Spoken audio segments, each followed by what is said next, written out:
Counting ఏజెంట్ల వెళ్లే వారికి సూచనలు. నమస్కారం అండి. ఇవాళ కౌంటింగ్ ఏజెంట్స్కి మనము ఆ రోజు జరగబోయే దాని గురించి చెప్తున్నాను. సో ఫస్ట్ మీరు కౌంటింగ్ ఏజెంట్గా ఉదయం 6 గంటలకల్లా కౌంటింగ్ రూమ్స్కి హాల్కి వెళ్ళిపోవాలండి. మీతో వెళ్తున్నప్పుడు మీరు తీసుకువెళ్లాల్సినవి ముఖ్యంగా ఇది ఫామ్ 18 డిక్లరేషన్ ఫామ్. ఇక్కడ మీరు ఆ రిటర్నింగ్ ఆఫీసర్ దగ్గర సంతకం చేయాల్సి ఉంటుంది. సో ఈ ఫామ్ తీసుకువెళ్ళండి. తర్వాత మీకు ఐడి ఇస్తారు, ఐడి బ్యాడ్జ్ అదొకటి. తర్వాత Aadhaar or any photo ID, అలాగే ఒక బుక్లెట్ను పెన్ మీరు నోట్ చేసుకోవడానికి. మీ దగ్గర 17C ఫామ్స్ ఉంటే గనక పోలింగ్ బూత్వి అవి ఇవన్నీ తీసుకోండి. ముందే భోంచేయండి, టాబ్లెట్స్ తీసుకొని లోపలికి వెళ్ళండి. Cell phones తీసుకువెళ్ళొద్దు.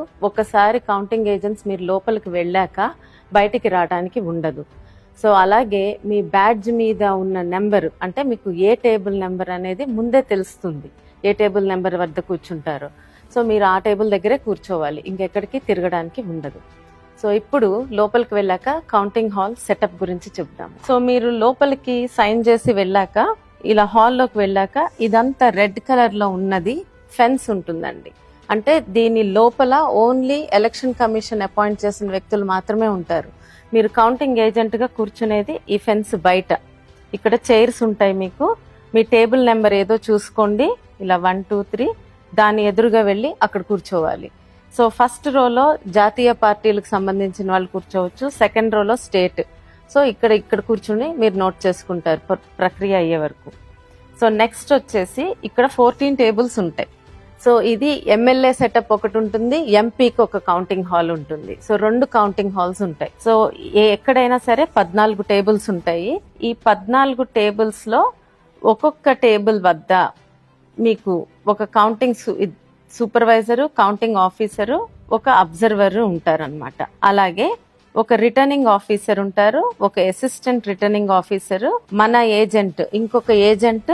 ఇక్కడ ఈ అసిస్టెంట్ రిటర్నింగ్ ఆఫీసర్ దగ్గర కూడా ఎమ్మెల్యేను, ఎంపీ ఏజెంట్స్ ఉంటారు. అలాగే మీకు పోస్టల్ బ్యాలెట్స్ అది జరుగుతుంటే అదే పోస్టల్ బ్యాలెట్ టేబుల్ దగ్గర కూడా మన ఏజెంట్, ఎమ్మెల్యే గాని ఎంపీ ఏజెంట్ గాని ఉంటారు. సో ఇది సెటప్.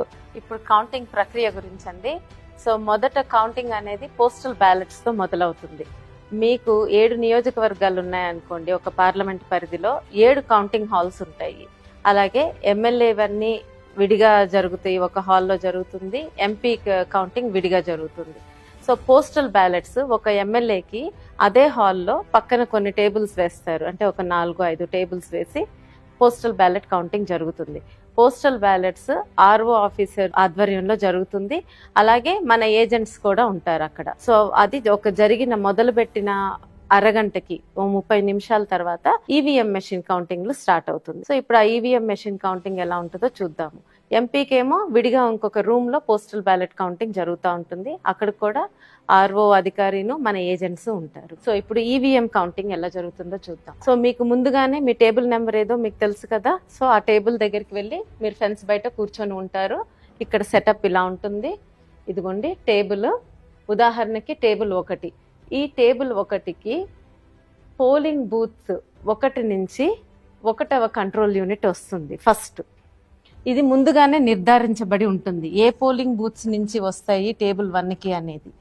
సో అలాగే ఇప్పుడు టేబుల్ 2 ఉందనుకోండి, పోలింగ్ బూత్ 2 నుంచి కంట్రోల్ యూనిట్ 1 వస్తుంది. అలాగే టేబుల్ 14 అయితే పోలింగ్ బూత్ 14 నుంచి కంట్రోల్ యూనిట్ 1 వస్తుంది. సో ఈ ప్రక్రియలో జరుగుతుంది. ఇది ముందే నిర్ధారించుంటుంది. ఇక్కడ 2 కౌంటింగ్ సూపర్వైజర్లు ఉంటారు, ఒక అబ్జర్వర్ ఉంటారు. ఈ కంట్రోల్ యూనిట్ ఏదొచ్చినా ఒక ఈఎంవి మెషిన్ కి కూడా కనెక్ట్ చేసి ఉంచుతారు. సో ఇప్పుడు మీకు ఇలాంటి సూట్ కేసులో మీకు కంట్రోల్ యూనిట్ తీసుకొస్తారు. తీసుకొచ్చినప్పుడు మీరు ఫస్ట్ చూసుకోవాల్సింది సీల్స్. ఈ సీలు కరెక్ట్ గా ఉందా. తర్వాత ఇది ఓపెన్ చేస్తారు. ఓపెన్ చేశాక కంట్రోల్ యూనిట్ బయటకు తీస్తారు. అడ్రస్ సీల్ చూసుకోండి సరిగ్గా ఉందో లేదో. ఆ తర్వాత పేపర్ సీల్ సరిగ్గా ఉందో లేదో చూడండి. తర్వాత ఈ పేపర్ సీల్ కట్ చేసి ఓపెన్ చేస్తారు. ఓపెన్ చేసినాక ఇక్కడ మనకి గ్రీన్ సీల్ ఉంటుంది. ఈ గ్రీన్ సీల్ ముఖ్యమైనది. ఈ గ్రీన్ సీల్ కరెక్ట్ గా ఉండాలి. ఇది గనక బ్రేక్ అయి ఉంటే మీరు వెంటనే రిటర్నింగ్ అధికారికి, ఆర్ఓకి తెలియజేయండి. సో ఆ గ్రీన్ సీల్ కూడా కరెక్ట్ గానే ఉందనుకోండి, అప్పుడు మీకు మెషిన్ ఆన్ చేస్తారు. మెషిన్ ఆన్ చేశాక రిజల్ట్ బటన్ నొక్కే ముందు మీకు ఈ సూట్ కేసు ఉంది కదా, దానిలో 17C బయటికి తీస్తారు. బయటికి తీసి మీకు క్లియర్గా ఇక్కడ చదువుతారు. ఇది తీసినప్పుడు మీ దగ్గర కూడా 17C ఫామ్ ఉండాలి, మీరు పోలింగ్ డేట్ నుంచి తెచ్చుకున్నది. అది లేకపోతే మీకున్న పేపర్లో ఆ ఇన్ఫర్మేషన్ ఉంటే గనక మీరు దాన్ని సరిచూసుకోండి. ఇక్కడ ముఖ్యంగా పోలింగ్ బూత్ నెంబర్ చదువుతారు, అది చూసుకోండి. ఆ తర్వాత నెక్స్ట్ కంట్రోల్ యూనిట్ నెంబర్ చదువుతారు, అది కూడా మీతో సరిగ్గా ఉందో లేదో చెక్ చేసుకోండి మీ దగ్గర ఉన్న 17Cలో. తర్వాత టోటల్ ఓట్స్, అంటే ఆ బూత్లో టోటల్ ఓట్స్ ఎన్నైనాయో చూపిస్తారు, ఆ నెంబర్ కూడా మీరు నోట్ చేసుకోండి. ఫస్ట్ ఇవి మీరు చేయాల్సింది. తర్వాత ఈ గ్రీన్ సీల్ సరిగ్గానే ఉంది అనుకున్నాక ఈ బటన్ నొక్కుతారనమాట. ఈ బటన్ నొక్కగానే మీకు రిజల్ట్స్ కనిపించడం మొదలవుతాయి.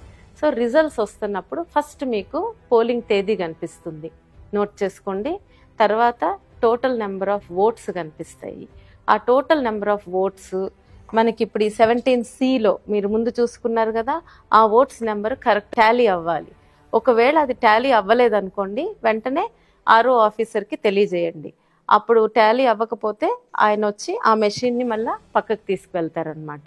తీసుకువెళ్ళి మీరు ఆ రౌండ్ ఖాళీగా ఉంటారు. తర్వాత ఈ రిజల్ట్స్ స్టార్ట్ అవుతాయి, కనిపించడం స్టార్ట్ అవుతుంది మీకు. ఆ క్యాండిడేట్ 1, 2, 3 నోటా వరకు రిజల్ట్స్ డిస్ప్లే అవుతాయి. మీరు ప్రతిదీ మీ క్యాండిడేట్ది ముఖ్యంగా చూసుకొని అన్నీ నోట్ చేసుకోండి, నోటాతో సహా నోట్ చేసుకోండి. ఇవన్నీ ఏం ప్రాబ్లం లేకుండా జరిగిపోతే మీరు నోట్ చేసుకుంటున్నట్టే ఈ కౌంటింగ్ సూపర్వైజర్ కూడా 17C పార్ట్ 2 ఫిల్ చేస్తూ ఉంటారు, మీతో పాటు అన్ని రిజల్ట్స్ నోట్ చేస్తారు. మీకు ఒకవేళ రిజల్ట్స్ మళ్ళీ చూడాలనుకుంటే రిటర్నింగ్ అధికారిని అడిగితే ఆర్ఓని మీకు మళ్ళీ రిజల్ట్ బటన్ నొక్కితే మళ్ళీ అన్నీ కనిపిస్తాయి. ఒకవేళ ఇదంతా సవ్యంగా అయిపోయింది, అందరూ అగ్రీ అయ్యారనుకోండి, ఒప్పుకుంటే మీకు కౌంటింగ్ సూపర్వైజర్ 17C పార్ట్ 2 సంతకం పెట్టమని అడుగుతారనమాట. సో దానిలో మీకు ఆ కంట్రోల్ యూనిట్ నెంబర్ కూడా రాసి, అవును ఇది ఇదే కంట్రోల్ యూనిట్లో జరిగింది కౌంటింగ్ అని చెప్పి మీరు సంతకం పెడతారు. అందరూ సమ్మతమే అయితే ఆ పేపర్ తీసుకెళ్ళి కౌంటింగ్ సూపర్వైజర్ ఆర్ఓకి అందజేస్తారు.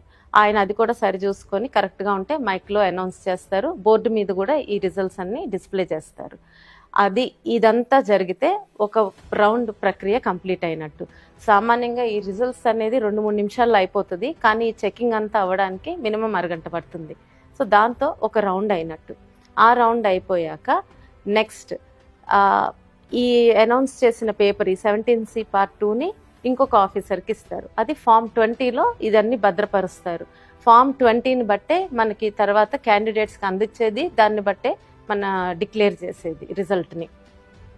సో ఇప్పుడు ఇదంతా అయిపోయాక మళ్ళీ మీ టేబుల్కి పోలింగ్ బూత్ 1 నుంచి సెకండ్ కంట్రోల్ యూనిట్ వస్తుందన్నమాట.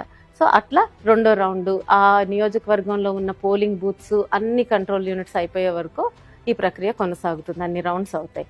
మొత్తం నియోజకవర్గంలో అన్నీ అయిపోయినాయి అనుకోండి, మీకు లాస్ట్లో ఒక వీవీప్యాట్ మెషిన్ ఒక 5ని లాటరీ సిస్టంలో తీస్తారు. తీసి ఇక్కడే మీకు పక్కన ఇంకొక గదిలో మీ అందరు కనిపిస్తుంది, అక్కడే వాటిని కౌంట్ చేస్తారు. ఆ పేపర్ స్లిప్స్ అన్ని కౌంట్ చేస్తారు. అవి దానికి సంబంధించిన కంట్రోల్ యూనిట్లో నెంబరు సరిగ్గా ఉందనుకోండి, దాంతో కౌంటింగ్ ప్రక్రియ కరెక్ట్గానే ఉందని నిర్ధారిస్తారు. సో ఇప్పుడు ఏమేమి సమస్యలు రావచ్చు, ఒకవేళ మీకు ఈ కంట్రోల్ యూనిట్స్ తెచ్చినప్పుడు సీల్స్ సరిగ్గా లేకపోయినా, ఏ సీల్ లేకపోయినా రిటర్నింగ్ అధికారికి ఆర్ఓకి తెలియజేయండి. సో ఈ గ్రీన్ సీల్ వరకు బాగానే ఉంటే మీకు యాక్చువల్లీ ముందు కంటిన్యూ చేస్తారు. ఒకవేళ గ్రీన్ సీల్ బ్రేక్ అయి ఉందనుకోండి, ఆర్ఓకి తెలియజేయండి. ఆయన అది తీసుకువెళ్ళి ఆ కంట్రోల్ యూనిట్ తీసుకువెళ్ళి దానికి సంబంధించిన వీవీప్యాట్ మెషిన్ని తెప్పిస్తారు. అదంతా ఈ కౌంటింగ్ అయిపోయాక చేస్తారు. లాస్ట్లో తెప్పించి దానిలో స్లిప్స్ కౌంట్ చేసుకుంటారు. తర్వాత ఇది ఆన్ అవ్వలేదు, మీరు ఆన్ బటన్ నొక్కినా కూడా కంట్రోల్ యూనిట్ ఆన్ అవ్వలేదు, ఆర్ఓకి తెలియజేయండి. ఆయన బ్యాటరీ తీసుకొచ్చి పెడితే అది ఆన్ అయితే కౌంటింగ్ కంటిన్యూ అవుతుంది. లేదు అది వేసినా కూడా ఆన్ అవ్వలేదు అనుకోండి, కంట్రోల్ యూనిట్ని పక్కకు తీసుకెళ్ళి పెడతారు.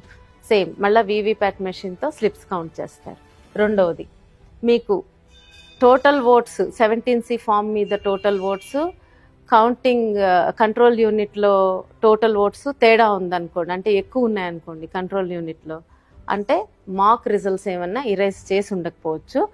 ఆ యూనిట్ని కూడా తీసుకువెళ్ళి రిటర్నింగ్ అధికారి ఆర్ఓ టేబుల్ మీద పెడతారు. దానికి సంబంధించిన వీవీప్యాట్ మెషిన్ని కూడా తెచ్చి దానిలో ఉన్న బ్లాక్ ఎన్వలప్లో పాతవి ఉంటాయి మాక్ రిజల్ట్స్, అవి కౌంట్ చేసి దాని వరకు సబ్ట్రాక్ట్ చేస్తారనమాట. అప్పుడు రిజల్ట్ అనౌన్స్ చేస్తారు. ఇవన్నీ మీకు ఆర్ఓ టేబుల్ దగ్గర ఉన్న మన ఏజెంట్ చూసుకుంటారు. ఏం ఇష్యూ వస్తున్నా కూడా ఆయన దీని గురించి లెటర్ రాయడము, రిపోర్ట్ చేయడం అన్నీ ఆయన చూసుకుంటూ ఉంటారు. మీరల్లా ఇక్కడ ఉన్నవి చూసుకుంటే సరిపోతుంది. ఏజెంట్గా ఈ టేబుల్ మీద జరిగేది తేడా ఉంటే ఆర్ఓ ఆఫీసర్కి తెలియజేయటం. సో ఇవి అండి వచ్చే ఇష్యూస్. ఏమన్నా మీరు దయచేసి కౌంటింగ్ ప్రక్రియ మొత్తం కంప్లీట్ అయ్యే వరకు హాల్లోనే ఉండండి. పొరపాటున మనకి మెజారిటీ వస్తుందనో ఇంకేదన్నా విషయమనో వదిలేసి బయటికి రావద్దు. మీకు ఇంకా ఏదన్నా డౌట్స్ ఉన్నాయి అనుకోండి, మీరు ఎలక్షన్ కమిషన్ ఆఫ్ ఇండియా ఇచ్చిన హ్యాండ్ బుక్లో చూసుకొని రిఫర్ చేసుకోండి, లేదా మీ సీనియర్స్ని ఎవరైనా అడిగి తెలుసుకోండి. Thank you.